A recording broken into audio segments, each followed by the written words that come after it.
777 passa longe de promessa, mas Vasco pega Fla com forte investimento. Classificação e jogos.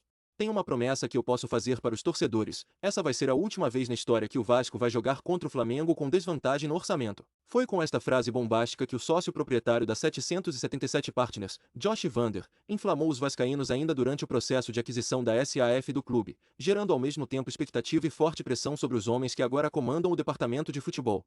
A declaração aconteceu em março do ano passado, antes da semifinal do Campeonato Carioca contra o Rubro Negro. Passado um ano, o empresário não chegou a cumprir a promessa, embora tenha investido na montagem do elenco cruzmaltino para a temporada de retorno à Série A. Em meio à reformulação no elenco, o Vasco fez 13 contratações nesta janela de transferência, com cerca de 108 milhões de reais investidos.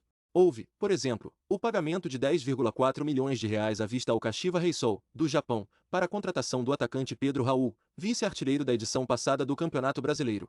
Os valores movimentados no mercado, porém, ainda são menores que os do Flamengo. O Clube da Gávea comprou os direitos de Gerson e de Ayrton Lucas em transações que, somadas, giraram em torno de 133 milhões de reais. Políticas diferentes. O Conselho de Administração do Flamengo aprovou, em dezembro, uma proposta orçamentária que apontava para R$ 1 bilhão de receita total, além de um investimento de 230 milhões de reais em atletas, aquisições anteriores e novas, e melhorias no patrimônio físico do clube. No caso do Vasco, sob a gestão da 777, não haverá divulgação do documento. Por contrato, a empresa tem de investir 700 milhões de reais ao longo de 3 anos, e assumir mais 700 milhões de reais das dívidas do clube. A 777 vai apresentar o documento aos membros da associação, que ainda detém 30% das ações da SAF, para que seja analisado se o contrato debatido à época da venda está sendo cumprido. Declaração já gerou climão. A declaração de Josh Wander gerou um mal-estar para o diretor Paulo Brax.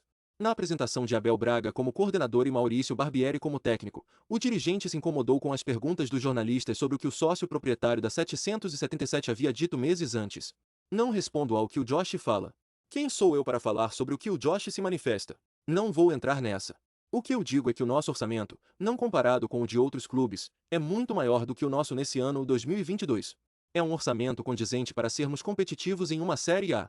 É um orçamento que o Vasco nunca teve. Não vou entrar em comparativo com outro clube, sobretudo o clube rival, respondeu, após o primeiro questionamento.